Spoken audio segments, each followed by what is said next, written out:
Hubo una época en la que Superman volaba alto, en la que Batman imponía justicia y donde los niños de América semana tras semana devoraban aventura heroica tras aventura heroica. Ahora, imagínate que de repente todo eso no existe más, que vivimos en un mundo donde Superman ya no existe, donde Batman es solo un recuerdo, y en el que nunca existieron ni los Cuatro Fantásticos, ni Spider-Man, ni los X-Men.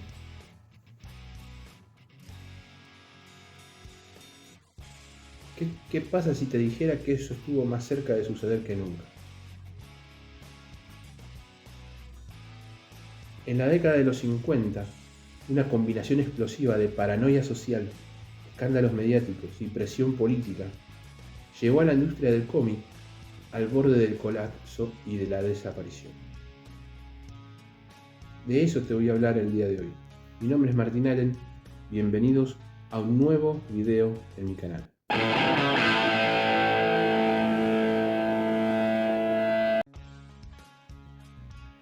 Y para entender a dónde estamos parados, vamos a dar un poquito de contexto.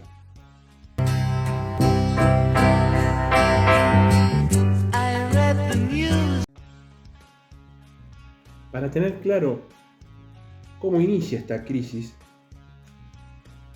hay que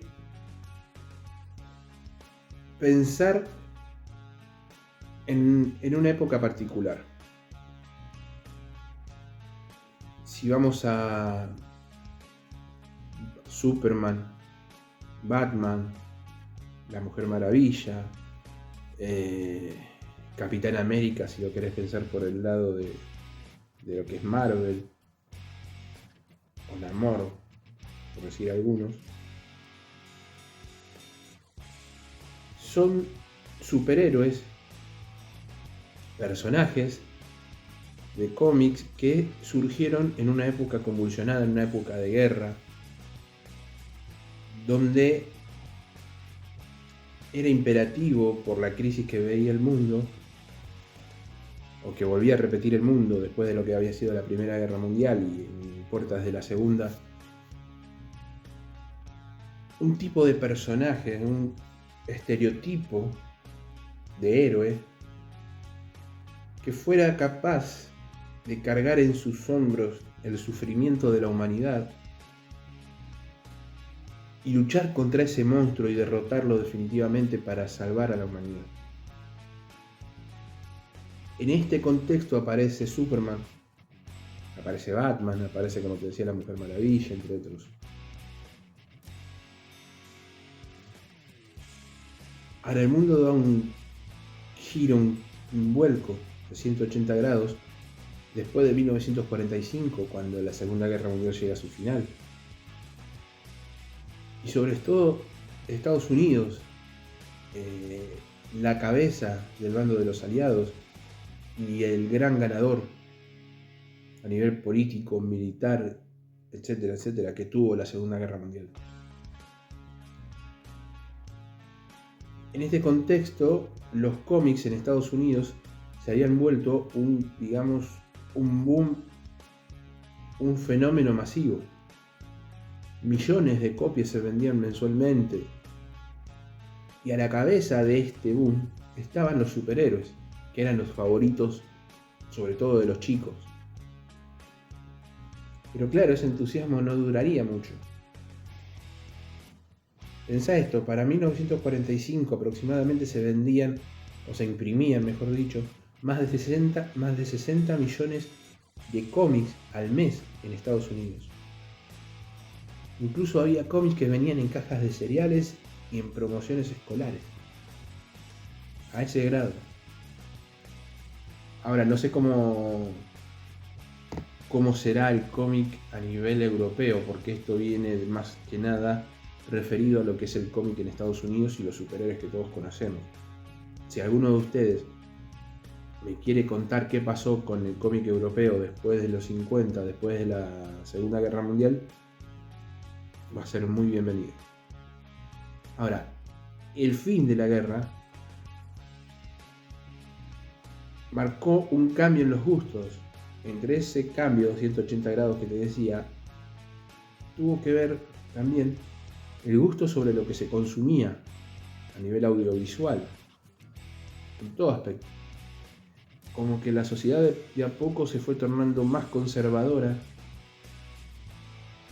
y a la vez los superhéroes empezaron a ver como algo más ingenuo, si querés por llamarlo de algún modo. Los soldados empezaban a regresar del frente, quienes lograban volver, y esas historias idealistas que habían, digamos, sido la compañía de los niños y de las personas durante ese periodo oscuro, de a poco iban perdiendo fuerza. Y esto llegó, digamos, a cimbronazos grandes. Hello, darkness, my old...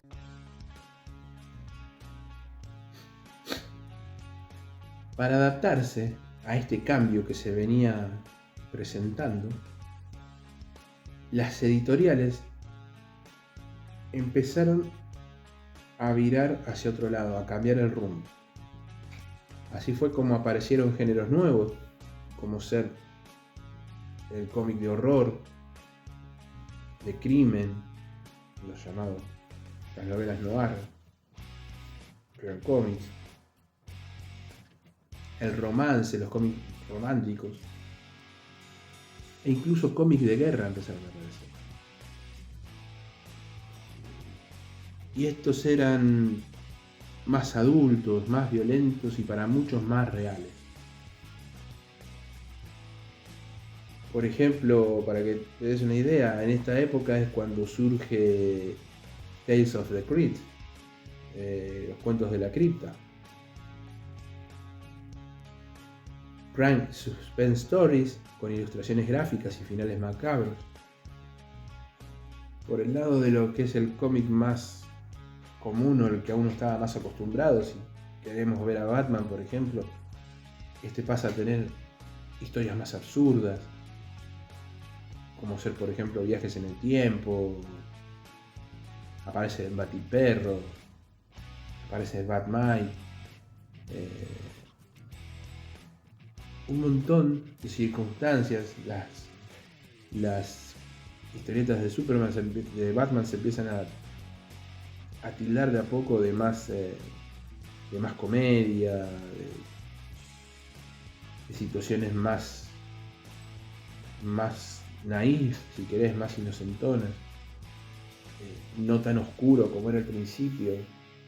Se pierde un poco ese tono detectivesco, incluso las historias de Superman también empiezan a meter algo de humor absurdo. O sea, todo intentando atraer un público juvenil, pero siempre muy cuidado, muy edulcorado. Por el lado del cómic romántico, como Young Romance, creado por Joe Simon y Jack Kirby, fue un inesperado éxito de ventas.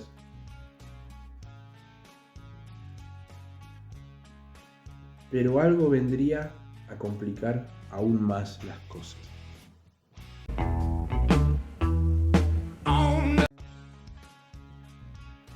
Y si algo hacía falta para complicar aún más las cosas, tenía que aparecer un alemán desquiciado. No, este no.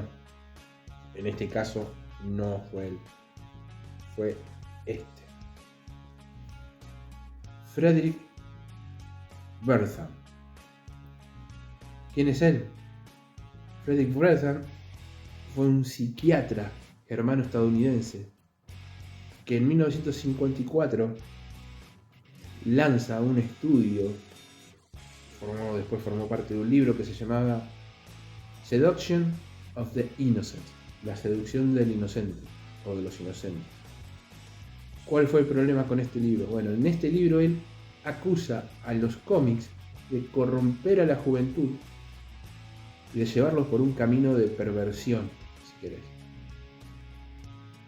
Claro, todo esto lo que consiguió fue iniciar una caza de brujas con los cómics y los autores de cómics en el centro de la polémica. Para que te des una idea, Bertham sostenía que Batman y Robin promovían la homosexualidad, que las niñas se iban a volver más sádicas, usaba esa palabra, por leer Wonder Woman. Claro, hubo ciertos datos que Bertham manipuló en muchos casos. Pero bueno, esto se salió a la luz cuando décadas después se pudo acceder a sus notas. En el momento no se sabía eso. El problema es que esta histeria llegó al Congreso de tal forma que para el año 1954 se realizaron audiencias del Senado donde editores como William Gaines fueron humillados públicamente, ¿sí? Por gente que seguía las ideas de Bertham. ¿Y cuál fue el resultado de todo esto? Bueno, para evitar una regulación gubernamental, la industria creó su propio código.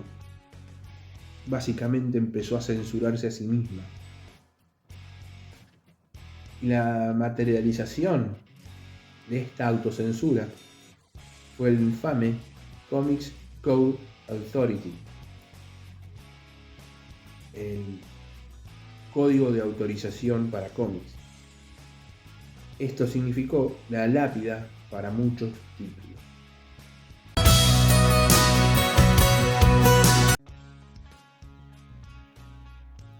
Este Comic Code Authority imponía ciertas reglas a las publicaciones de cómics para permitirles ver la luz y llegar, a los kioscos de revistas o a donde fuese que los chicos de esa época compraran sus historietas. Entre algunas reglas que imponía, no se podía utilizar la palabra horror o terror en los títulos, los criminales no podían aparecer triunfantes ni ser simpáticos, entre comillas, nada de vampiros, licántropos, zombies ni excesiva violencia. Y por supuesto que el bien siempre debía vencer al mal, sin ningún tipo de ambigüedad o doble vara. Para que te des una idea de la situación que se estaba viviendo, EC Comics intentó publicar una historia de The Vault of Horror con un astronauta negro como protagonista. Bueno, el Comic Code Authority censuró la historia por usar la palabra horror en el título o algo por el estilo. No, censuró la historia simplemente porque el protagonista era negro. Para que vos veas el nivel de paranoia al que llegaba, de racismo y de locura y de discriminación y de insensatez que había detrás de todo esto. Ahora, en este contexto, ¿cómo uno se imagina, por ejemplo, que publicaciones como Mad pudieron seguir adelante? Bueno, Mad sobrevivió porque se transformó en Mad Magazine, se convirtió en una revista, en un magazine, y dejó de ser un cómic. Entonces, ese código, ¿sí?, de regulación solo aplicaba para cómics, no para revistas. Esto llevó a que Mad Magazine estuviera fuera de su alcance y pudiera seguir, siendo publicada sin ningún tipo de complicaciones.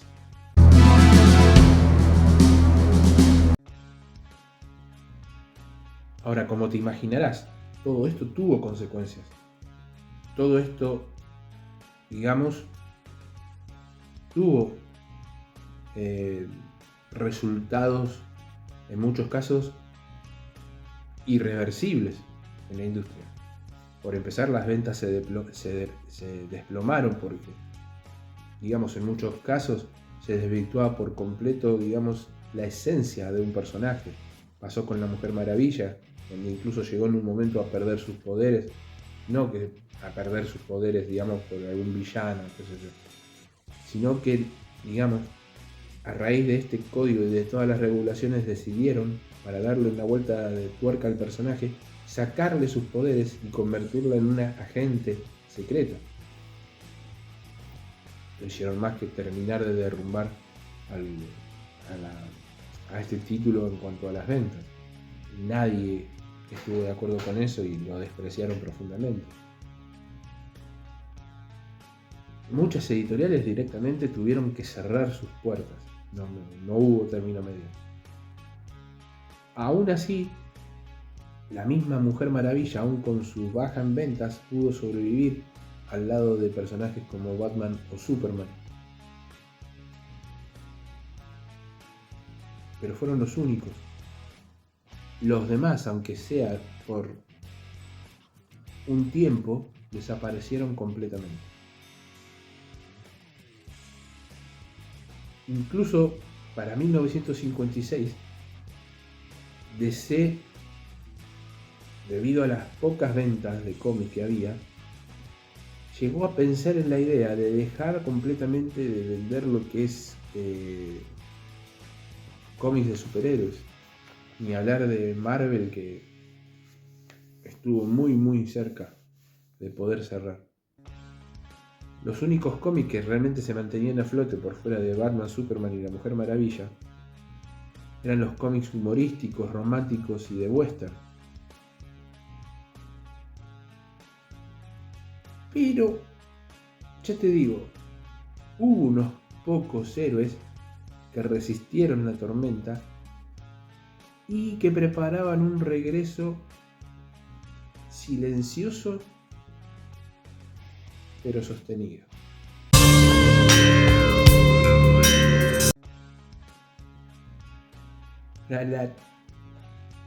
Lo que encendió en cierta forma esa chispa de rebelión, por llamarlo de alguna forma,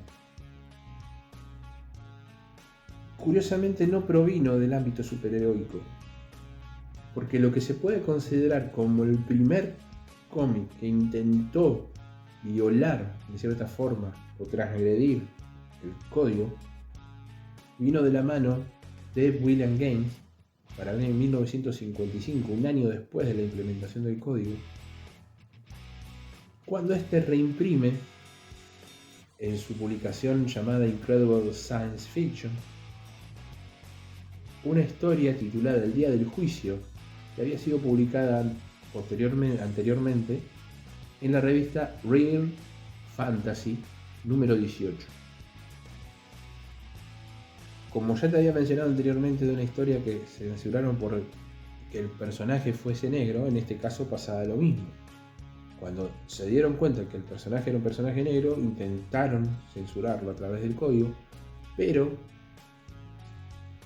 como lo que buscaba hacer Gaines era hacer una crítica sensible contra el racismo, él obviamente indicaba que si se censuraba la historia donde el personaje principal era negro, esa idea de hacer una historia combatiendo el racismo iba a perder su fuerza.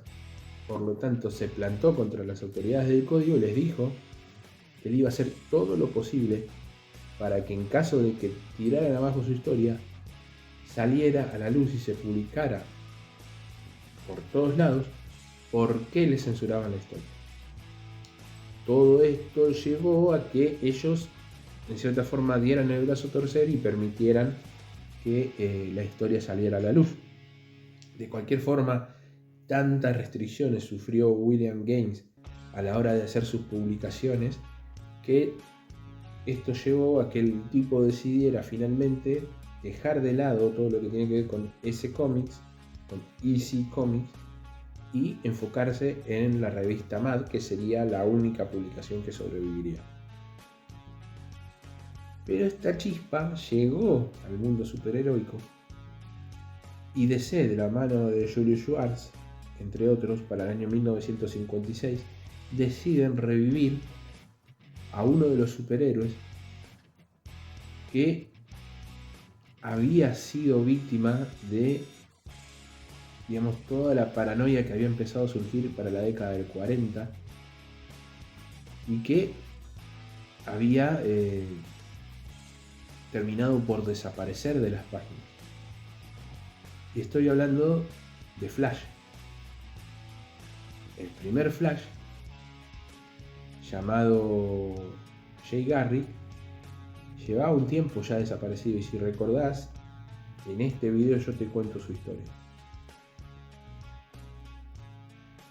Bueno, para el año 1956, DC decide relanzar el personaje de Flash, pero dándole un giro y una vuelta de tuerca. Jay Garrick, el personaje original, recibía sus poderes de velocidad cuando se desvanecía mientras hacía una investigación con agua pesada. Él aspira esos químicos y supuestamente eso le da super velocidad. Bueno, acá se iba a dar un giro de tuerca, ¿sí? Con un diseño moderno, una historia más que tenga que ver con lo científico, y se iba a establecer y presentar al personaje de Barry Allen, el cual recibía sus poderes mientras recibía un baño de sustancias químicas que a la vez habían sido alcanzadas y electrificadas por un rayo que entró por la ventana. Bueno, inesperadamente este cómic fue un boom en ventas, fue un terrible éxito inesperado. Si querés que hable de este segundo Flash de Barry Allen y te cuente su historia, déjamelo en comentarios y vamos a hacer ese video, porque lo debo, porque la idea era hablar de los 3 Flash principales. Hablé solamente de Jay Garrick hasta ahora. El otro fue el que vino después de Barry, que es Wally West. Bueno, este éxito inesperado llevó a un renacer en cierta forma de la industria superheroica en los cómics. En 1961, Marvel, lo que después sería Marvel, echaría toda la carne al asador con el debut de la primera familia superheroica de los cómics, los Cuatro Fantásticos. A todo esto surgirían después, con el éxito de los Cuatro Fantásticos, personajes como Spider-Man, como los X-Men, un montón más. Como te decía, la nueva versión de Flash aparece en el Showcase número 4 y queda marcada en la historia porque, digamos, se la considera la historia de inicio a lo que se llamaría la edad de plata de los cómics. Si querés que haga un video sobre las distintas edades de los cómics, la edad de oro, la edad de plata, la edad de bronce, etcétera, etcétera, déjamelo en comentarios, llená de likes este video y vamos a hacer ese video.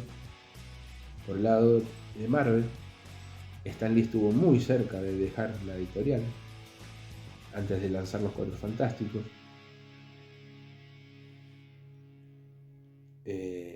Pero bueno, su esposa lo convence de lanzar lo que él quería, ¿sí? Que escribiera un último cómic donde escribiera lo que él quería. Los Cuatro Fantásticos le dan un nuevo aire a Stan Lee, lo que lleva a que un año después se encontrara con que le dan la posibilidad de escribir una historia para un título de la editorial que iba a desaparecer, era el último número. Entonces él decide desempolvar un concepto, una idea que se le venía dando vueltas por la cabeza y que le habían rechazado varias veces, que era la de un superhéroe que pudiera pegarse a las paredes, que estuviera relacionado con los insectos de cierta forma, y que en vez de ser una persona cercana a los 30, como era la mayoría de los superhéroes en cuanto a su personaje principal, fuese más bien un adolescente, que también era uno de los puntos de conflicto y por lo cual lo rechazaban el personaje, porque en general se los consideraba solamente de psychic, o sea, acompañamiento para el superhéroe principal porque no se veía que un adolescente pudiera llevar la carga solo de un titular. Pero insistió y bueno, le dieron esta posibilidad y como era el último número, nadie le iba a dar importancia, decidió aplicar este concepto ayudado por un amigo suyo, ¿sí? Como era Jack Kirby. Y entre los dos idearon esta historia para ese último número, para decir, bueno, ponemos nuestro granito de arena. Esa publicación que estaba por desaparecer, cuyo último número iba a salir, era el Amazing Fantasy número 15. Y como ya te imaginarás, el personaje que Stan Lee plasmó en esa historia no es otro que Spider-Man. El resto es historia. Ahora bien, como conclusión a todo esto, la década de los 50 fue oscura para los superhéroes, pero a la vez también se la puede considerar un punto de inflexión en la historia del cómic superheroico. Probablemente si no hubiese existido esa crisis que en cierto grado impulsó esa combinación entre paranoia, miedo a lo que podía venir después de la Segunda Guerra Mundial, crisis económica en muchos lados, el necesitar, digamos, una madurez en la sociedad para salir adelante después de lo que había pasado. Y sumado a eso, este psiquiatra alemán, Werther, con su historia de seducción de los inocentes, sin todo ese combo loco y desquiciado, probablemente sin esa crisis nunca hubiésemos tenido a alguien como Spider-Man, a los X-Men o a los Vengadores. Porque como alguna vez dijo alguien, los grandes héroes necesitan caer para poder levantarse con más fuerza. Si te gustó el video, como siempre te digo, deja tu like, por favor deja tu like. Suscríbete al canal, compartí el video si sabes que esto le puede interesar a alguien. Y reiterando algo que también siempre digo, si querés hacerme alguna corrección, si querés aportar algún dato que yo no di, o lo que sea que quieras decir, déjamelo en la caja de comentarios y te lo voy a agradecer y te voy a contestar. Y voy a tomar en cuenta tu sugerencia porque también acepto sugerencias para futuros videos. Así que bueno, esto es todo, espero que te haya gustado. Perdón por no hacer videos más seguido, pero había tenido unos inconvenientes que me habían impedido hacer, digamos, el video antes. Pasaron varios días, semanas desde el último video. Pero voy a seguir trayendo más historias para que sigamos compartiendo juntos, digamos, este espacio que no es mío, es nuestro, ¿sí?